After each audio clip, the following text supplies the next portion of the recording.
नमस्कार। तो दुनिया के सबसे बड़े लोकतंत्र का सबसे बड़ा चुनाव और आज उसका दूसरा चरण चल रहा है। आज दूसरे चरण पर इस समय लगभग 88 सीटें उन पर वोटिंग होगी।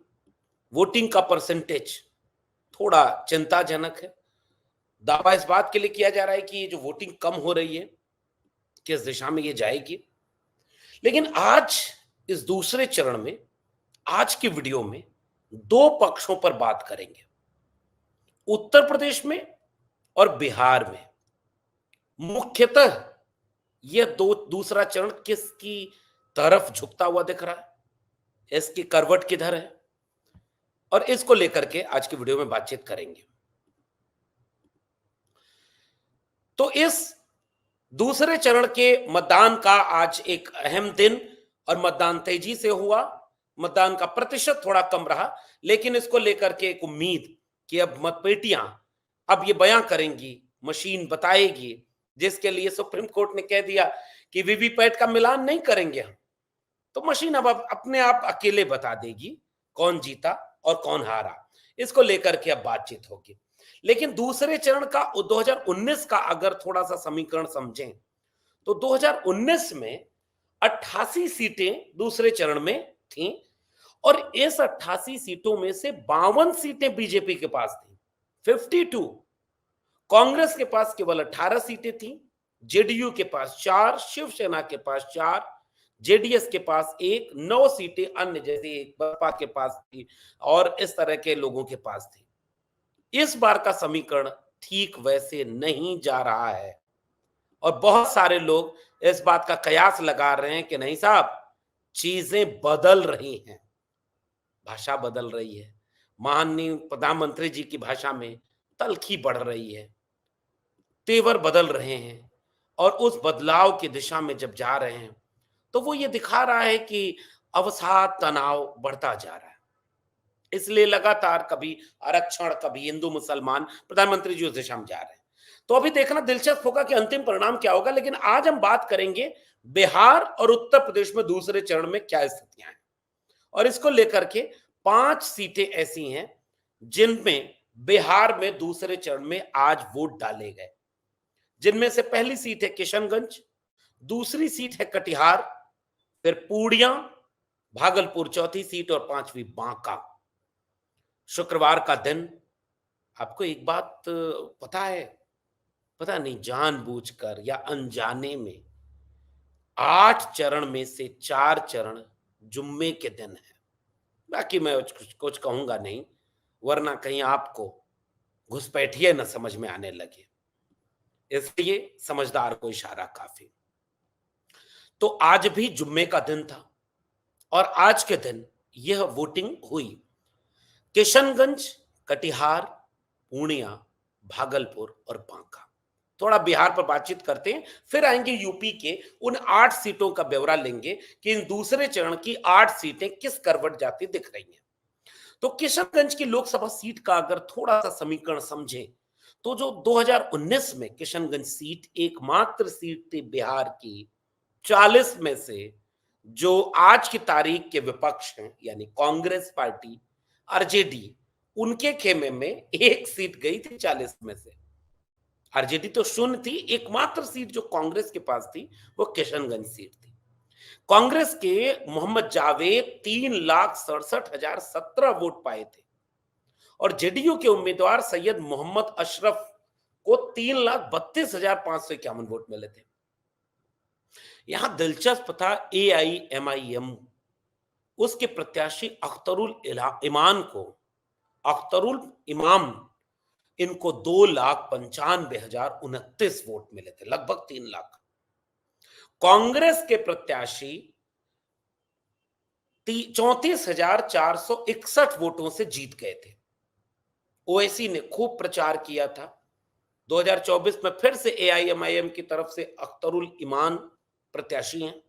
कांग्रेस ने अपने सिटिंग एमपी मोहम्मद जावेद आजाद को फिर से प्रत्याशी बनाया है और जेडीयू से मुजाहिद आलम मैदान में। आज की तारीख में अगर इसका विश्लेषण करें तो किशनगंज वह इलाका है जहां लगभग कहा जाता है कि 62% के आसपास मुसलमान आबादी है किशनगंज में। 62%। इसीलिए आप देखेंगे कि तीनों मुस्लिम कैंडिडेट हैं और खूब वोट मिलता है इन्हें। 62 से 64% मुसलमान आबादी है। बीजेपी वहां चुनाव नहीं लड़ती, जेडीयू को आगे कर देती है, क्योंकि बीजेपी को फिर मुस्लिम कैंडिडेट उतारना पड़ता, और बीजेपी के सिद्धांतों, उसूलों और राजनीति में यह गवारा नहीं है कि वो किसी घुसपैठिए कोट अनकोट कह रहा हूं, quote unquote dear prime minister को, उन्हें वो सीट पर टिकट पर चुनाव देते, लड़ने के लिए भेजते एक मुसलमान को। इसलिए जेडीयू चुनाव लड़ती है। जेडीयू की तरफ से मोहम्मद अशरफ, वो फिर से मुजाहिद आलम जेडीयू की तरफ से यहां कैंडिडेट है। मोहम्मद अशरफ को हटा दिया जेडीयू ने, तो जेडीयू की तरफ से मुजाहिद आलम है। देखना दिलचस्प होगा कि किशनगंज की सीट, और याद है आपको 2020 का विधानसभा चुनाव, इसी किशनगंज इलाके में 5 सीटें एआईएमआईएम ने जीती थी, और उनमें से एक ही अख्तरुल ईमान थे। 4 फिर से आरजेडी में चले गए। इस बार फिर से अपने विधायक अख्तरुल ईमान को एआईएमआईएम ने किशनगंज से प्रत्याशी बनाया है। आज की तारीख में किशनगंज का समीकरण यह बनता है कि जो एआईएमआईएम है उसका एक बड़ा दखल है, वहां लोग उन्हें पसंद करते हैं, लोग उन्हें चाहते हैं। तो अभी ये कहना मुश्किल है कि एआईएमआईएम की वजह से यह सीट जेडीयू हार रहा है या जीत रहा है। कांग्रेस जीत रही है, कांग्रेस अपने सिटिंग सीट बचा ले जाएगी, लेकिन वहां के लोगों का आकलन ऐसा कहता है कि पूरे देश की मुस्लिम कम्युनिटी में एक मैसेज गया है कि भाई नहीं, यह जो चुनाव है ये लोकतंत्र को बचाने का चुनाव है। इसलिए एक तरफ से विपक्षी गठबंधन को, जैसे मुस्लिम यादव समीकरण वहां पर है, ईबीसी का एक बड़ा वोट बैंक जाएगा जेडीयू की तरफ, मुसलमान वोट डिवाइड होगा, तो इसमें कोई आश्चर्य नहीं, मुसलमान वोट पिछली बार भी डिवाइड हुआ था, इस बार भी डिवाइड होगा। यादव वोट, यादव ठीक ठाक संख्या में तकरीबन 3-3.5 लाख यादव हैं वहां पर। 11% किशनगंज की सीट पर यादव है, जो एक मुश्त कांग्रेस प्रत्याशी की तरफ जाएगा। मुस्लिम वोट में डिवाइड होगा। अगर यह डिवाइड पिछली बार की तरह हुआ तो उस डिवाइड में किशनगंज की सीट कांग्रेस के लिए थोड़ी मुश्किल में पड़ेगी, लेकिन अभी वहां के समीकरण ये बताते हैं एआईएमआईएम का उतना दखल नहीं है, और वहां पर अभी आज की तारीख में कांग्रेस के प्रत्याशी जीतते हुए नजर आ रहे हैं। दूसरी सीट है कटिहार। कटिहार में 2019 में जेडीयू और कांग्रेस के बीच सीधा मुकाबला हुआ था, और कट टू कट मुकाबले में जेडीयू के दुलारी लाल गोस्वामी 57,203 वोट से जीत गए थे, और कांग्रेस के प्रत्याशी तारिक अनवर को हराया था। इस बार फिर से इन्हीं दोनों प्रत्याशियों के बीच मुकाबला है। तारिक अनवर को 5 लाख 2,000 समथिंग वोट मिले थे, और दुलाल चंद गोस्वामी को लगभग 5,60,000 वोट मिले थे। इस बार का वहां का समीकरण यह बन गया है कि दुलाल चंद गोस्वामी की के अपने लोकल समीकरण की वजह से वहां उनसे नाराजगी है। तारिक अनवर इलाके में यह भी कहते हुए पाए जा रहे हैं, पुराने नेता हैं, मतलब सोशलिस्ट लीडर हैं, और वो ये भी है, उनका एक इमोशनल जुड़ाव, एक सहानुभूति लोगों से जुड़ रही है कि यार उनका आखिरी चुनाव है, और इसके तरह से वहां गठबंधन भी हुआ है, एक मजबूत गठबंधन आरजेडी, लेफ्ट पार्टियों का और कांग्रेस का। तो इस लिहाज से तारिक अनवर का पलड़ा भारी बताया जा रहा है, और कटिहार की सीट गठबंधन के खाते में जाती हुई दिख रही है। यानी किशनगंज और कटिहार आज की तारीख में लगभग दोनों तरफ से, किशनगंज में थोड़ा सा फाइट एआईएमआईएम के अख्तरुल ईमान की वजह से है, लेकिन फिर भी हम एज दे रहे हैं कि किशनगंज की सीट पर गठबंधन जीतेगा। कटिहार की सीट लगभग गठबंधन के खाते में जाना तय माना जा रहा है, लेकिन हाँ, अंतिम परिणाम 4 को ही आएगा, पर्चा हम नहीं बना रहे बाबा की तरह। तीसरी सीट है पूर्णिया का सीट फंसी हुई है। यह देखना दिलचस्प होगा कि पप्पू यादव, जो पहले आरजेडी में शामिल होना चाह रहे थे, नहीं हो पाए, टिकट नहीं मिला, फिर वो कांग्रेस में गए, कांग्रेस ने पूर्णिया की सीट पर प्रत्याशी बनाना सोचा रहा होगा, लेकिन वह सीट चली गई आरजेडी के खाते में। और आरजेडी की तरफ से वहां बीमा भारती, जो 5 बार के विधायक हैं और मजबूत नेता हैं, कद्दावर नेता हैं, अति पिछड़ी समुदाय से आती हैं, बीमा भारती को प्रत्याशी बनाया गया है, जो एक बहुत मजबूत कैंडिडेट है और आरजेडी की तरफ है। तो आरजेडी के खाते में सीट जाने से नाराज पप्पू यादव पूर्णिया में अकेले चुनाव लड़ने उतर गए। वो निर्दलीय प्रत्याशी के रूप में सड़क पर है। पप्पू यादव, जिनकी छवि बहुत विवादित भी रही है और बहुत लोकप्रिय भी रही है। पप्पू यादव कभी पटना के बाढ़ में काम करते पाए जाते हैं, तो कभी मरीजों का इलाज करते। मैं उनके दिल्ली वाले आवास में गया हूं, इसलिए इन सारी बातों को तो लेकर मैं भी कहूंगा कि नहीं, एक दिलदार आदमी, एक बड़ा आदमी, लेकिन एक विवादित चेहरा भी। तो उससे लोगों में कितना यकीन पैदा होता है, वो वोट में कितना तब्दील होता है, इस पर निर्भर करेगा कि पूर्णिया की सीट में क्या होगा। इस बात की गंभीरता को देखते हुए खुद तेजस्वी यादव ने कई दिन पूर्णिया में बिताए, बीमा भारती के लिए प्रचार किया। जेडीयू ने संतोष कुमार कुशवाहा को फिर से टिकट दिया है, जिन्होंने 6,32,924 वोट पाए थे, और कांग्रेस के उदय सिंह को 2,63,000 जो वोट से हराया था। इस बार उस बार 65% वोटिंग हुई थी पूर्णिया में। 24 में फिर से संतोष कुमार कुशवाहा हैं, लेकिन उनके सामने बहुत मजबूत कैंडिडेट के रूप में बीमा भारती हैं। तो बीमा भारती की जीत इस बात पर निर्भर करेगी कि पूर्णिया में पप्पू यादव को कितना वोट मिलता है, कितना समर्थन मिल पाता है। इसलिए मैं भी पूर्णिया के सीट को थोड़ा सा फंसी हुई सीट मानूंगा, और इसलिए उसको अभी छोड़ देते हैं। कांटे की टक्कर आप कह सकते हैं, त्रिकोणीय टक्कर हो सकता है। मेरा मानना है कि पप्पू यादव को बहुत ज्यादा वोट नहीं मिल पाएगा और सीधे बीमा भारती और संतोष कुशवाहा में बंटवारा होगा। बीमा भारती का पलड़ा इसलिए भारी माना जा रहा है क्योंकि बीमा भारती के पास मुस्लिम वोट, यादव वोट, अति पिछड़े समुदाय का वोट, महिला होने का एज और एक कद्दावर नेता होने का, 5 बार के विधायक होने का फायदा, ये पांचों चीजें एक साथ जुड़ रही हैं, जो एक गंभीर चुनौती में मैं एज देख रहा हूं बीमा भारती को यहाँ के सीट पर, पूर्णिया की सीट पर। अगली सीट है भागलपुर। भागलपुर पर भी आज वोट डाले गए। 2019 में भागलपुर की सीट को जेडीयू के अजय कुमार मंडल ने जीत दर्ज किया था। अजय कुमार मंडल को 6,18,254 वोट मिले थे।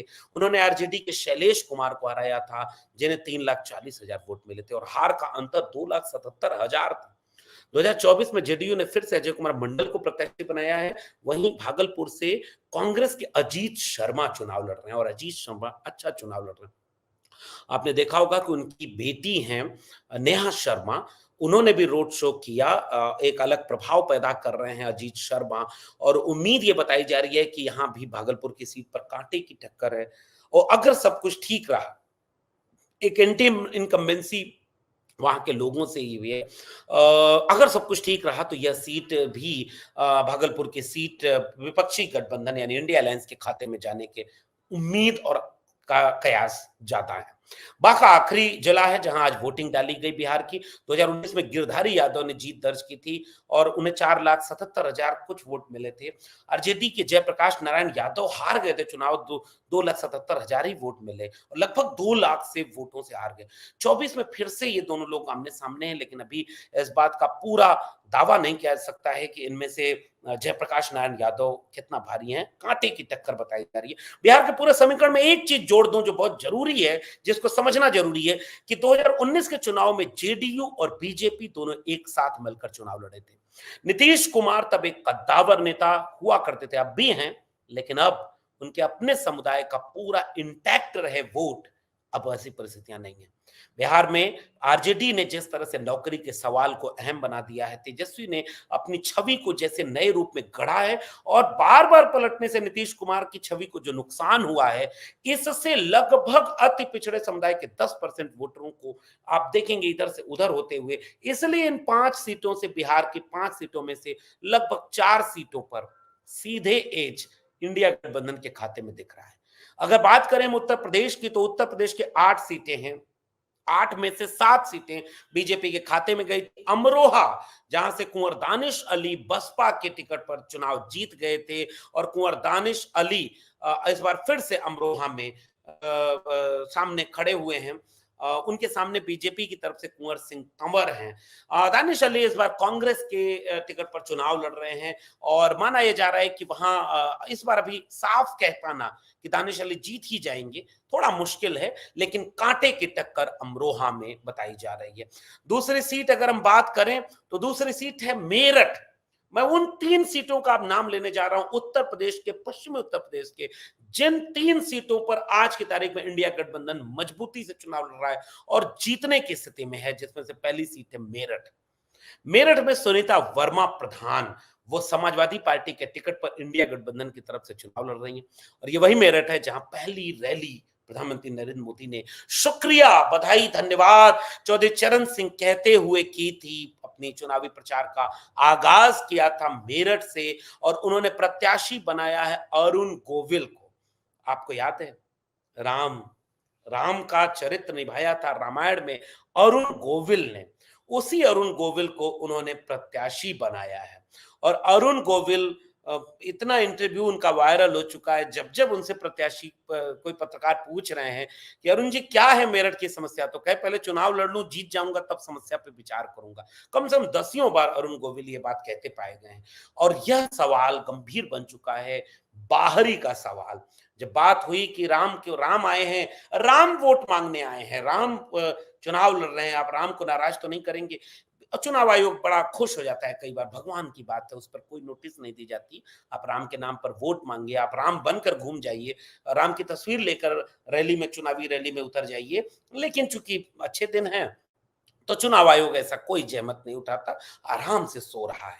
लेकिन मेरठ की सीट पर यह बाहरी बनाम भीतरी का एक अच्छा समीकरण बन गया है।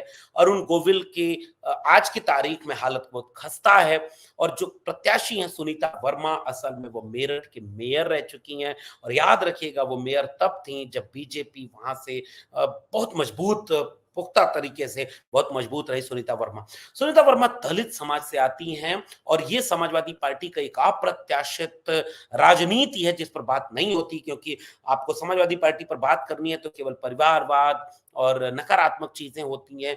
जो सकारात्मक और राजनीति में बदलाव लाने की शुरुआत होती है उस पर बात कम होती है, मीडिया इसको तवज्जो नहीं देती। मेरठ वो सीट है जो सामान्य सीट है, भले उस पर 2 बार टिकट बदला गया, एक बार भानु प्रताप सिंह को दिया गया, फिर अतुल प्रधान को दिया गया, लेकिन तीसरी बार सुनीता वर्मा को दिया गया। सामान्य सीट पर एक दलित कैंडिडेट चुनाव मैदान में, और वो दलित कैंडिडेट जो बीजेपी के दबंगई के सामने भी, बीजेपी के मजबूती के सामने भी मेयर रही हैं, लंबे समय के राजनीति का अनुभव है। उनके पति योगेश वर्मा कद्दावर नेता माने जाते हैं और उससे ज्यादा वो अम्बेडकराइट हैं, एक ऐसे दलित जो आज की तारीख में आंख डाल करके लड़ना जानता है और वो बाबा साहब डॉक्टर भीमराव अम्बेडकर के संविधान को आगे रख करके लड़ रहा है। तो यह समीकरण ऐसा बन रहा है कि मेरठ की सीट आज की तारीख में मैं अपने विश्लेषण के आधार पर उसे इंडिया गठबंधन के खाते में जाती हुई देख रहा हूं। अमरोहा के लिए मैंने बताया कि मामला भी 50-50 है। दानिश अली अच्छा टक्कर दे रहे हैं, लेकिन अभी वहां कुछ कहना मुश्किल है। दूसरी सीट है अलीगढ़, जिस पर मैं बात करना चाहूंगा। सतीश कुमार गौतम है, बीजेपी के सिटिंग एमपी हैं, लेकिन उनके खिलाफ घोर एंटी इनकम्बेंसी है। उनके सामने विजेंद्र सिंह है जो समाजवादी पार्टी के टिकट पर चुनाव लड़ रहे हैं और आज की तारीख में अलीगढ़ की सीट पर समाजवादी पार्टी के कैंडिडेट का एज है वो कांटे की टक्कर में आगे निकलते हुए दिख रहे हैं, क्योंकि सतीश गौतम को लेकर के बड़ी गहरी नाराजगी अलीगढ़ के वोटरों में रही है। कई तरह के विवादित बयान उनके रहे हैं, कई तरह की चीजों में उनको लेकर के आपत्तियां रही हैं, लोग उनसे शिकायत और बहुत तरह की चीजें करते रहे। मेरठ की बात करें तो 6 लाख मुस्लिम वोट है मेरठ में और दलित वोट 3 लाख है और बाकी सारे वोट बराबर की संख्या में वैश्य, ब्राह्मण, जाट, गुज्जर, त्यागी, ठाकुर, सैनी, कश्यप, ये सारे मेरठ के सीटों के समीकरण है। वैसे अलीगढ़ की सीटों में भी एक अच्छी खासी आबादी मुसलमान वोटर की है जो इस बार विजेंद्र सिंह को मिल रही है। अगर जैसे सुनीता वर्मा मेरठ की सीट पर दलित समुदाय का अच्छा खासा वोट, चूंकि बसपा भी लड़ रही है, बसपा भी अलीगढ़ में प्रचार कर चुकी हैं, बहन जी भी गई थी, आकाश आनंद भी गए थे और बड़ा सख्त तेवर में आकाश आनंद आजकल भाषण दे रहे हैं, तो उसका प्रभाव पड़ता है। लेकिन मेरा मानना है कि जो दलित समुदाय का संविधान बचाने वाला समीकरण है वो एक तरफा तो नहीं जाएगा, उसमें डिवाइड होगा। और अगर सुनीता वर्मा अपने आधे वोट भी ले आती हैं और मुस्लिम समुदाय का ठीक-ठाक वोट उन्हें मिलेगा, तो इससे वो मेरठ की सीट जीत रही हैं। ऐसे ही अलीगढ़ की सीट पर विजेंदर सिंह बहुत मजबूत बताए जा रहे हैं, अगर वो अपने समुदाय का वोट लेने आए। तो मैं अलीगढ़ की सीट को भी इंडिया गठबंधन यानी समाजवादी पार्टी के खाते में मानता हूँ। तीसरी सीट है मतलब अमरोहा, मथुरा, अमरोहा, मेरठ और अलीगढ़। ये तीनों सीटें आज की तारीख में मेरा मानना है कि वो इनके साथ जा रही है। मथुरा में फिर से हेमा मालिनी है और मथुरा में मुकेश धनकर जो कांग्रेस से चुनाव लड़ रहे हैं, वहां भी वो अच्छी खासी टक्कर दे रहे हैं। कहना मुश्किल है कि वो खाते में किसके जाएगी आज की तारीख में। वहां 50-50 का आंकड़ा है, क्योंकि लोग हेमा मालिनी को कम से कम प्रत्याशी के तौर पर थोड़ा सवाल उठाते हैं, तो देख ही रहे हैं। बागपत की सीट की बात करें तो राजकुमार सांगवान आरएलडी के चुनाव निशान पर सामने है। अमरपाल शर्मा जो समाजवादी पार्टी के टिकट पर चुनाव लड़ रहे हैं। आरएलडी के मतदाताओं और कार्यकर्ताओं के बीच एक मतभेद है। वहां ये चीजें चल रही हैं कि पश्चिमी उत्तर प्रदेश में आरएलडी उस तरह से सक्रिय नहीं रही जिसका उम्मीद बीजेपी को थी, क्योंकि आरएलडी को जितनी उम्मीद बीजेपी से थी कि वो जितनी मदद करेगी, गाड़ियां मुहैया कराएगी, आरएलडी के नेताओं के बयान आने लगे कि उनको कोई गाड़ी नहीं दी जा रही है, वो प्रचार करने के लिए संसाधन नहीं मिल रहा है। और आरएलडी के कार्यकर्ताओं में नाराजगी कि कल तक जिनके खिलाफ लड़ते रहे 10-15 साल से, उनके पक्ष में वोट मांगने जा रहे हैं, तो उतना उत्साह नहीं देखने को मिल रहा है। तो इसलिए बागपत की सीट पर भी मामला 50-50 बना हुआ है। तो अमरोहा, मेरठ, अलीगढ़ और ये सीटें तीन तो लगभग उधर जा रही हैं, बागपत पे फाइट है। जैसे गाजियाबाद की बात करें तो अतुल गर्ग के सामने डॉली शर्मा जो कांग्रेस के टिकट पर चुनाव लड़ रही है, एक मजबूत चुनौती पेश कर रही हैं आज की तारीख में। ठीक वैसे ही जैसे गौतम बुद्ध नगर में डॉक्टर मुकेश शर्मा से बहुत नाराजगी लोगों में, 2 बार के वहां के सांसद रह चुके हैं, बहुत तरह के आरोप उनके ऊपर लगे हैं। महेंद्र नागर को टिकट दिया है समाजवादी पार्टी ने, जो मजबूत दावेदारी पेश कर रहे हैं। बुलंदशहर की बात करें तो भोला सिंह बीजेपी के हैं, जिनके सामने शिवम वाल्मीकि समाजवादी पार्टी से चुनौती पेश कर रहे हैं।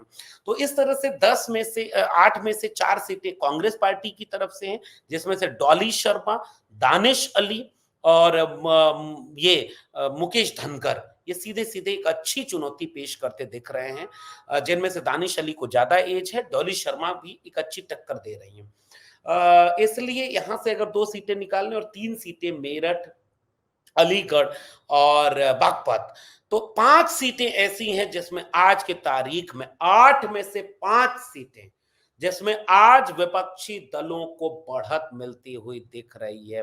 3 सीटें ऐसी हैं जिसे मैं आज भी मानूंगा कि वो बीजेपी के पक्ष में है, हालांकि लड़ाई अभी भी वहां पर तगड़ी है।